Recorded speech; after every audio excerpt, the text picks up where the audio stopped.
If you've worked in major projects for a reasonable length of time, you may well have found yourself working on a fantasy project. Unfortunately, that's not as wonderful as it sounds. It's a project that has, to quote Mark Wilde's description of Crossrail in 2018, descended into unreality, where the official view of the project, expressed in reports, dashboards, and reviews, has become totally detached from the lived experience, that sense of what people working on the project know, feel, and understand about the reality of where they are. It is increasingly possible to measure this lived reality of the project. In other words, what people feel, believe, and perceive on a continual basis. We call this human-centric data, and it gives you a set of vital signs of the project's health, resilience, and direction. If you then map this data against your traditional controls data, you can create a hybrid dashboard that allows you to understand where and to what extent your project is effectively hallucinating. When you compare the human-centric data with the official project controls data, you can start to see whether they are aligned or congruent, alternatively, to what extent they are incongruent. What's more, since human-centric data capture is best done continually, following the natural rhythm of your progress meetings, you can see whether these two sets of measures are coming together or drifting further apart. Together, they offer a rich source of insight. Let's look at several different options. First of all, congruence. If your project controls are green and your HCD data is also positive, then good news, you've verified that your project is in excellent health. At the other end of the scale, your project controls are signaling an alarming level of red, and your HCD data is very negative. Then don't despair. Your project is in trouble, but it's telling itself the truth.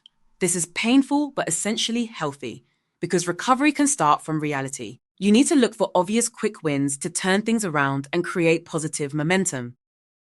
If, on the other hand, your controls are green but your HCD data is signaling falling levels of trust, confidence, and belief amongst those delivering the project, then you may well have what is popularly known as a watermelon project. No one believes the dashboard anymore. You need to treat this as an urgent issue.